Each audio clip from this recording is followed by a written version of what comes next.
Thousands of years ago, after the death of Prophet Suleiman, a mystical and special ring disappeared. One of the most mysterious objects in the world. With this ring that came from paradise, King Suleiman ruled over jinn, animals, and many other beings. The ring is mentioned in the Old Testament and in many esoteric sources. It even has surprising similarities with the ring shown in the movie The Lord of the Rings.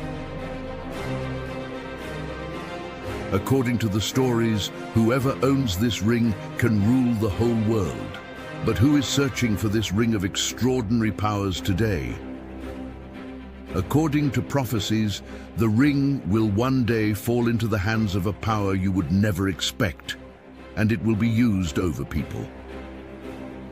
Recently, news appeared claiming the ring has been found. Unbelievable mysteries await you in this video series. You are watching Religious Story TV. Subscribe to the channel and like the video so you don't miss more of these stories.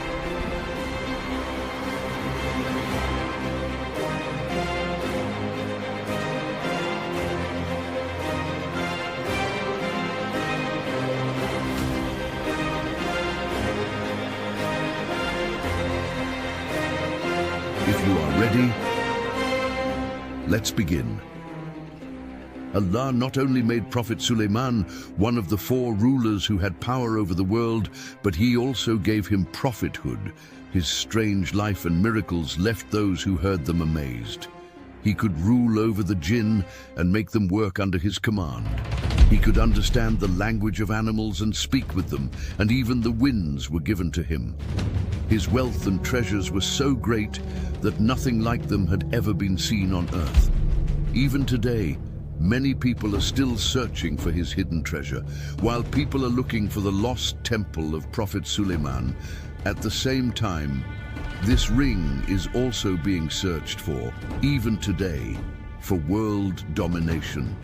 Now, let us go back to those times, to the period when the ring would first be used. When Adam and Hawa were sent from paradise to earth thousands of years ago, Prophet Adam brought with him a ring.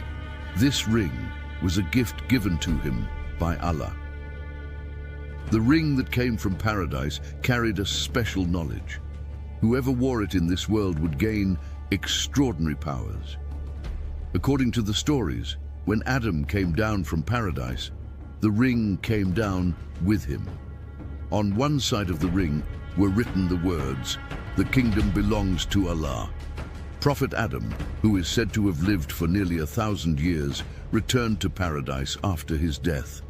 A very long time passed. Humanity multiplied on the earth and spread across different lands. Then Allah sent the angel Jibril with a mission concerning the ring. It was decided that the ring would once again be given to a person on earth as a trust.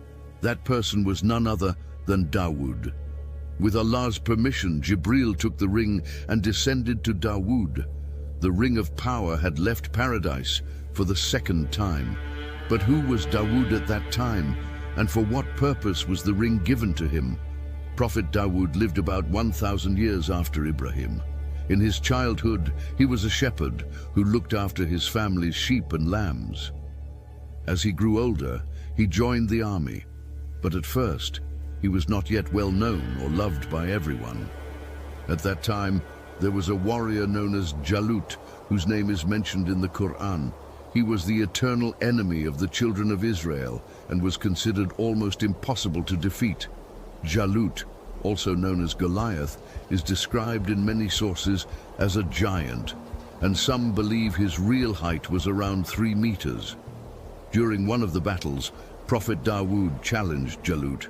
Using only a sling, he struck the giant warrior and brought him down. This drew everyone's attention to him.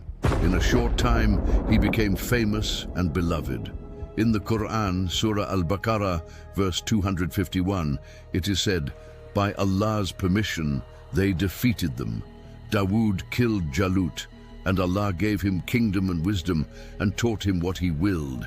If Allah did not check one set of people by means of another, the earth would indeed be full of mischief, but Allah is full of bounty for all the worlds.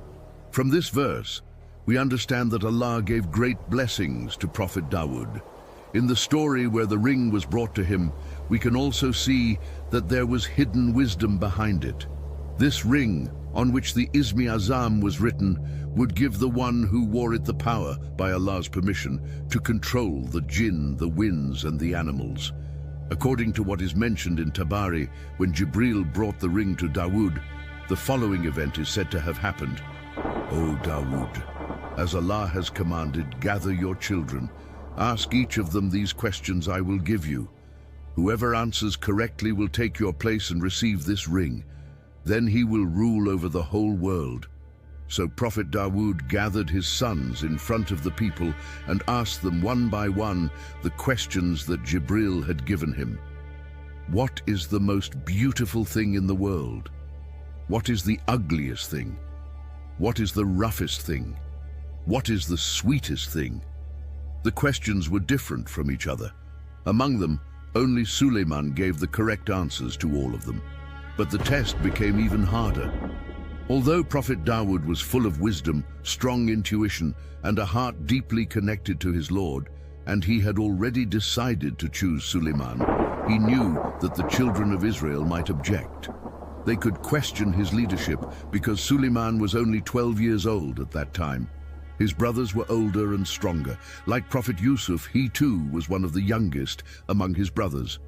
For this reason, Dawood made the test even more difficult so that the children of Israel would also be satisfied. He said, "What is the thing that, if it is good, makes the rest good, and if it is corrupted, makes the rest corrupted?" Everyone gave their own answers, but only one answer pleased the children of Israel. When Suleiman said, "It is the heart," he won everyone's approval. Still, there was one last trial. Prophet Dawood wrote the names of each of his sons on their staffs and locked them in a room. Later, when they entered the room again, only the staff of Prophet Suleiman had blossomed and grown leaves. After this, Suleiman was accepted by everyone and took his first step toward kingship. In this way, the choice of Suleiman among the 19 sons of Dawood was accepted by all, because he had answered all the questions in a way that no one could deny. But there was one thing that Prophet Dawood was not pleased with. While answering every question, Prophet Suleiman kept smiling in a way that seemed disturbing. Prophet Dawood said, "Yes, he gave all the correct answers. But I could not understand why, in front of so many people, he laughed in such an improper way and made me look small." Prophet Suleiman replied, "I did not know the correct answers to these questions myself." But after each question was asked, an ant over there whispered the right answer to me. I only repeated to you what I heard from it. It appeared that Suleiman had received all his answers from an ant, but this would not change the decision of Prophet Dawood. In the end, Suleiman had given the right answers. The real goal was to reach Allah, and if the means was even an ant, surely there was wisdom in it. Dawood, by Allah's permission, gave him the ring. Thus, the ring, through the mission of Jibril, had first passed to Adam, then to Dawood, and from him to Suleiman. According to what we learn from Hadith, the ring will one day be passed to one more person. When you hear who that person is, you will be very surprised, because this person will use the ring in the future over the people of the earth. So don't go anywhere.